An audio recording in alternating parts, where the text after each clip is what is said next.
Hi, everybody. Oh my goodness. Hopefully, you guys can hear me.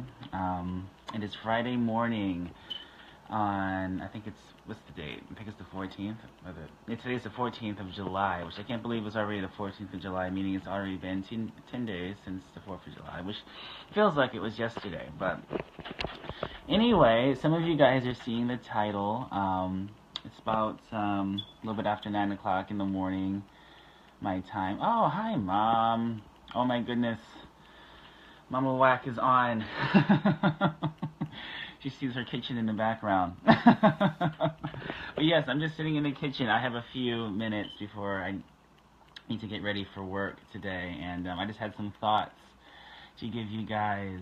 So, I don't know. This is something I've been thinking about, and this is something that I do struggle with. But one of the things I feel like God is giving me the tools for, as well as me listening to other people who have knowledge in this area, has been helping me deal with these sort of things. So, in the title, there's how to deal with and overcome feelings of depression, how to overcome fear of rejection and feeling lonely.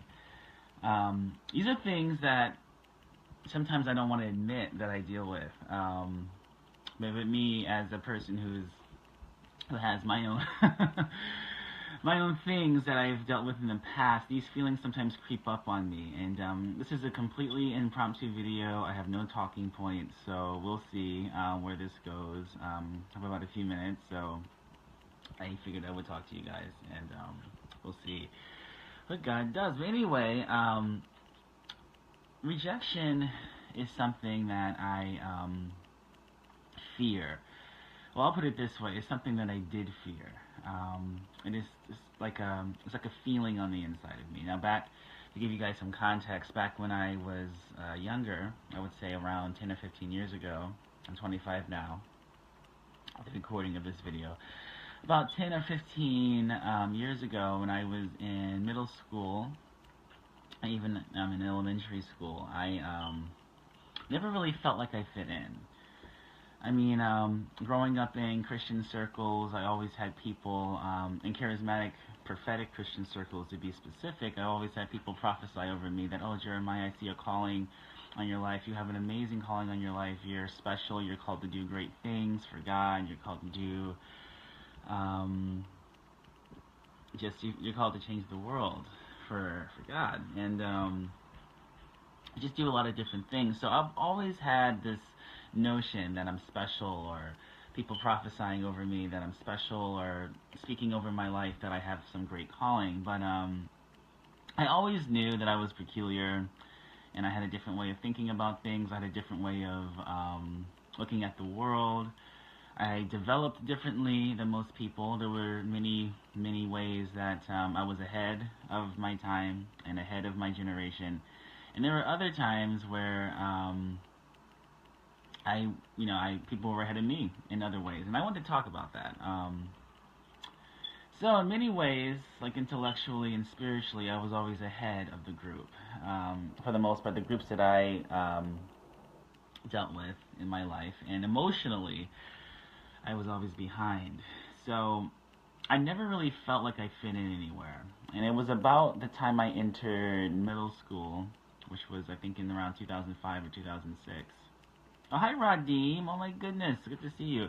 It's around 2005 or 2006.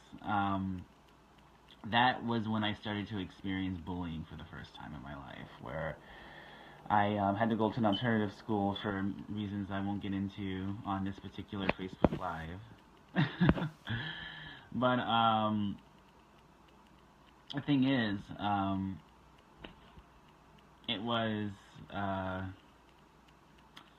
the first time I had experienced bullying. I had to go to an alternative school. We had about 30 kids in this school altogether. It was another reason why I was in that school. I won't even get into it.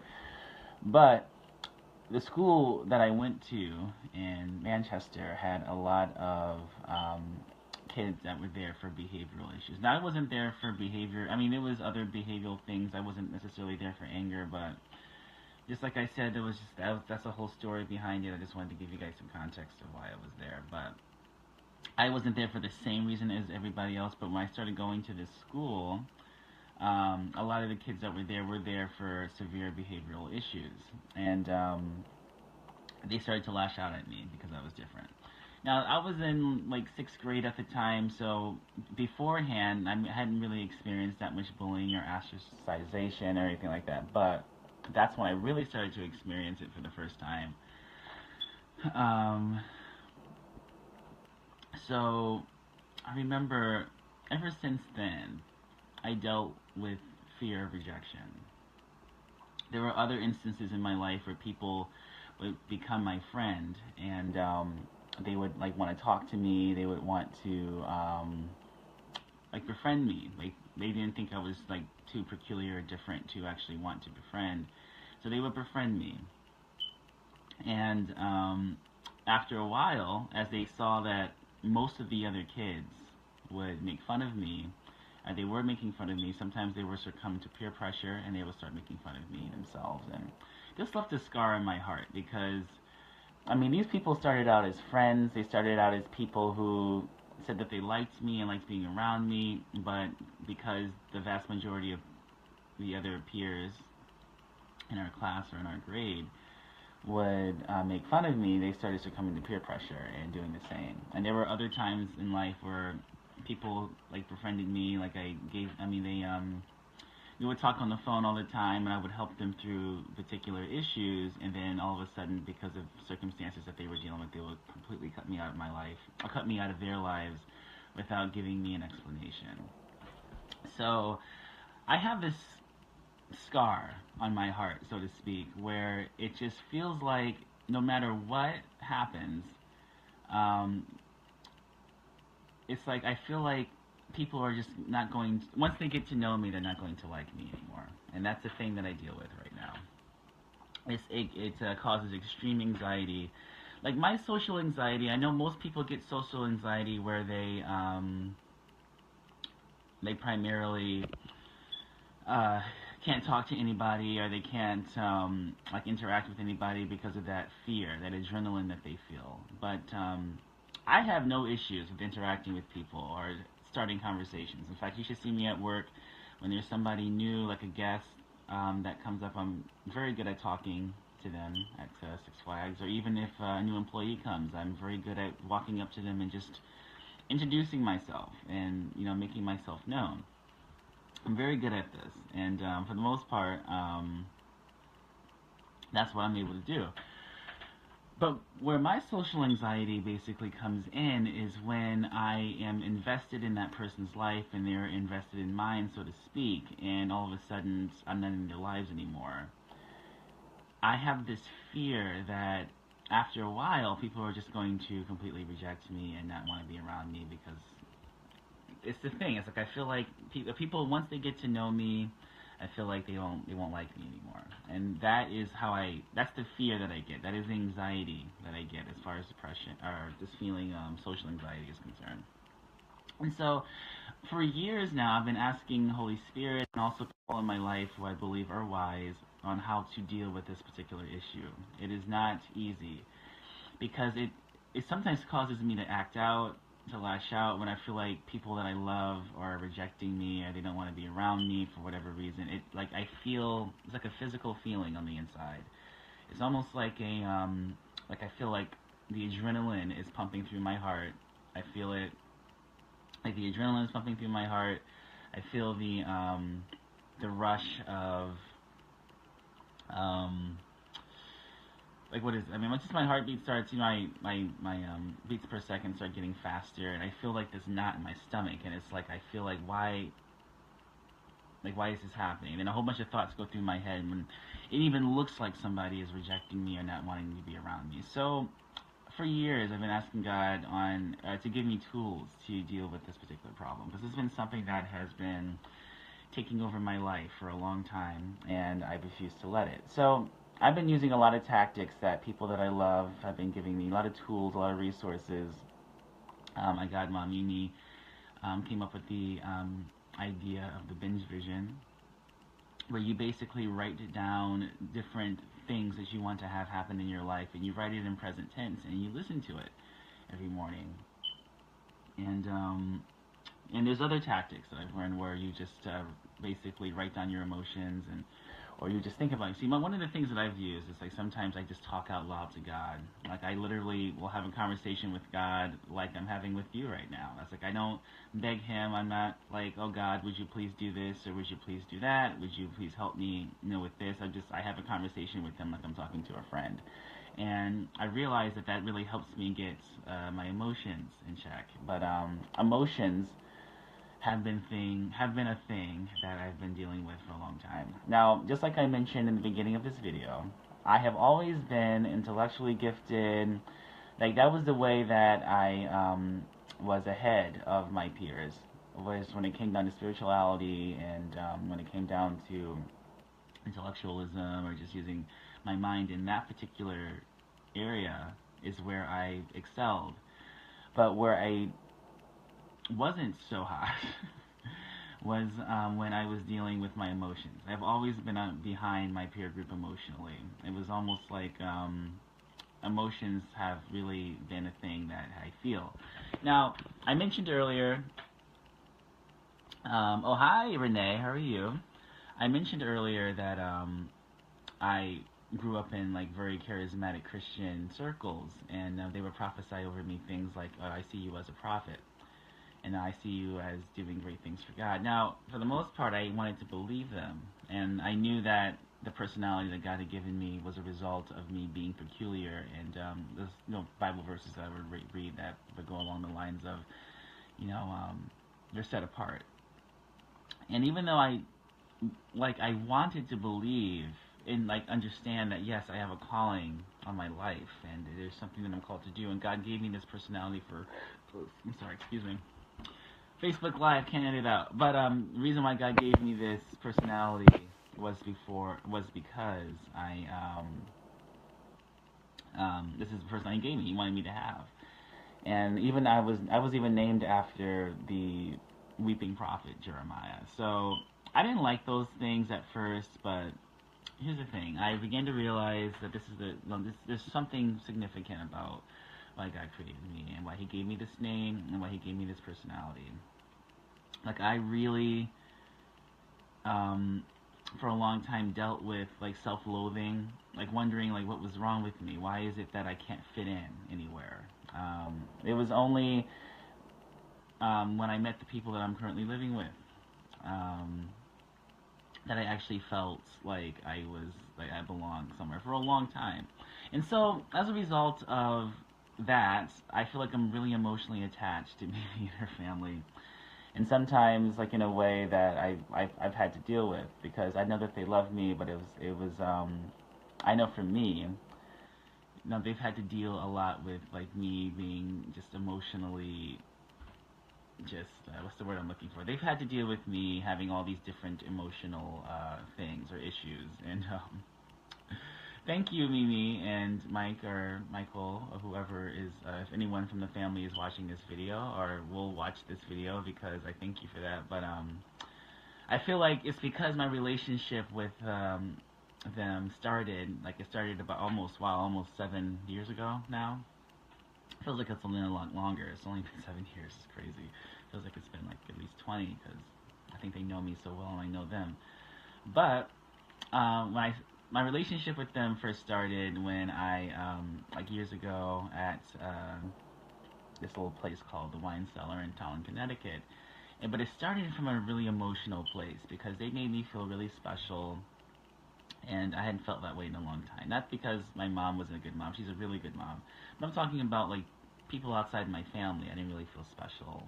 I mean, even if I was, I just didn't feel it. But for the first time in a long time, after I met Mimi and her family, I began to feel really special. Just really, really accepted for the first time. And so I feel like I'm really emotionally attached to them, because I feel like they have been the only people in my life that have really been in my corner. Even though I know I have a lot more, but on an understanding level, it's I have a lot of facets to my personality, and sometimes I feel like people really can't put up with me or deal with me. But all I know is that they seem to have for the last couple of years I've been living here. It would be 2 years I've been living in with Mimi and her family come this month on the 28th. So it'll be 2 years, the 28th of this month, that I've been living here in Massachusetts with Mimi and her family, which I can't believe it's been that amount of time. But it has. So I'm grateful for all the stuff that I've learned since I've been here, and dealing with these particular things. Now, what's the other thing I entitled this video, I think it was fear and loneliness. Like sometimes I feel like I'm not, like, people really don't like want to be, since I don't feel like people really want to be around me even after they know me. Like I have that fear that's been there in my in my head for a long time. Sometimes I feel like I'm lonely, but I realized since I've been here actually how introverted I was. I thought because I was really outgoing, and I can be really outgoing most of the time, I thought that I was an extrovert. Now, I believe that I have both extroverted and introverted tendencies and characteristics. Oh, I'm sorry, I heard something. But I realized I have a lot of introverted characteristics, more than I thought that I did. And sometimes I like to be by myself, but I feel like because society says that we're supposed to have friends, because if you don't have a whole bunch of friends, then you're a loser. And even though I didn't want to listen to like that kind of like societal stuff, I mean, a part of me was like, oh, I should probably have a lot of friends. But I realized, God, that I mean, I'm not supposed to fit in everywhere. I'm not supposed to be with everybody. But God did call me to, care about everyone. I mean, that's the thing. I do care about people. Sometimes I care about them too much, and sometimes it seems overbearing. But other than that, I do care about people. So yeah. But anyway, I'm not sure how long I've been talking. Let me see. It's 17 minutes. It's almost 9:30. If it's not 9:30 already, I know it's early and people are kind of not on anymore. But I just wanted to. Well, it's early. It's not early for me. It's actually kind of late.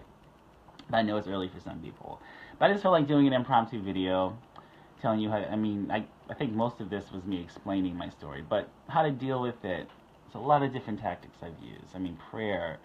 I'm writing down my emotions, using what I mentioned before, the Mimi's technique as far as the binge vision is concerned, using different things, and just talking to God is how I dealt with this, and how I deal with it, because at this point, I know that I'm loved, and I know that I'm cared about, and sometimes I have to remind myself and that the world does not it's kind of interesting thing.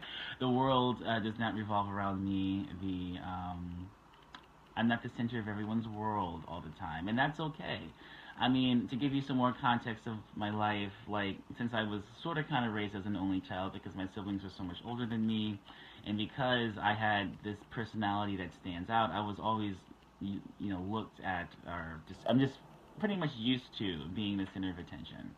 And so one of the things that I feel like God is teaching me how to do is to realize that I'm not the center of everyone's world all the time. People do care about me, and I care about them. I mean, people aren't the center of my world all the time, so how can I expect me to be the center of everyone else's world? So, actually, I think at one point, maybe even today, I'm not sure, I'm going to talk about that. I'm going to talk about that particular topic, maybe on Facebook Live, is that we're not the center of everyone's world all the time, and we don't need to be. But I do know at this point in my life that I'm loved, and that I'm cared about, and that I know that I have a destiny, and I know that I have something that God has called me to do, and I know that I have people who are in my corner, and I'm actually really blessed to have as many people in my corner as I do. But I'm just still dealing with my emotions, and sometimes not necessarily seeing or feeling that I have a lot of people like in my corner. But sometimes facts aren't always feelings, and feelings aren't always facts. Sometimes they are, sometimes they aren't. And but one of the things that God is reminding me to do is to realize that I have people in my corner. I'm actually blessed to have as many people in my corner. Sometimes I don't feel it. Sometimes I don't see it. Sometimes my mind is blocked to it because of all the other fears that I might deal with. But that's okay. I know now that I do. And so I wanted to thank the people who got on. This has just been like an impromptu video. I've already been talking for probably like 20 minutes. So I don't want to keep all of your time, and my phone's probably going dead because my battery on my phone since it's old, isn't as good. So normally Facebook Live eats up almost my entire battery. So I'm pretty sure, even though I started with 91% when I started, I'm probably at like 20% right now. So I don't know. But anyway, guys, you have yourselves a wonderful Friday, a wonderful weekend. Be blessed. Remember that you're loved and that you're cared about and that people actually do give a crap about you, even if you don't see it. There's somebody in your life that I'm pretty sure loves you and cares about you. And you have everything to live for, right? So even though you may not see it all the time, even though you may not feel it, you're going to be okay. Also, I want to just remind people, I'm going to do a video about this separately. You're not the center of people's worlds all the time. So if you are dealing with a friend group or you're in a situation where you're dealing with people that you care about, sometimes you're not invited to the party. That's perfectly fine. I want you to be okay with that. And here's the thing. I'm still dealing with being okay with that. I hate being left out. That's a part of my anxiety. I feel like people don't like me if they don't want me around even for a moment. But you're not the center of everyone's world all the time. I want to say sometimes people are dealing with their own crap and they just need somebody. Sometimes they want to like hang out with somebody else. Like that's okay. Because sometimes, and I bet most of the time, like, and I know this is true for me, people want to exclusively hang out with me sometimes. You know, like sometimes we get it and sometimes we don't. Like sometimes we have the friend or people want to hang out with us and sometimes we don't. So there are times where we want to exclusively hang out with certain people and not include other people, even though we're probably the nicest people in the world. I know for me, I'm very nice. So sometimes I hate exclusion. I was going to say excluding, like exclusion, but then I'll put it this way. I hate excluding anybody. But I do know that sometimes me being human, I want to sometimes include people and not include others. I want to hang out with this particular person. That's fine. We all do it. So don't think you don't. So that's what I'm saying. You're not the center of everyone's world. Not everybody is the center of your world all the time. Everyone is dealing with their own things. Be okay with not being invited to the party sometimes, all right? I'm saying party. I'm using it as an analogy. Do something else. Okay, so don't be okay with not being invited sometimes because you will be the person and I bet that person will exclusively want to hang out with. So you will have moments. And even as I'm saying this to you, I'm telling it to myself to be okay.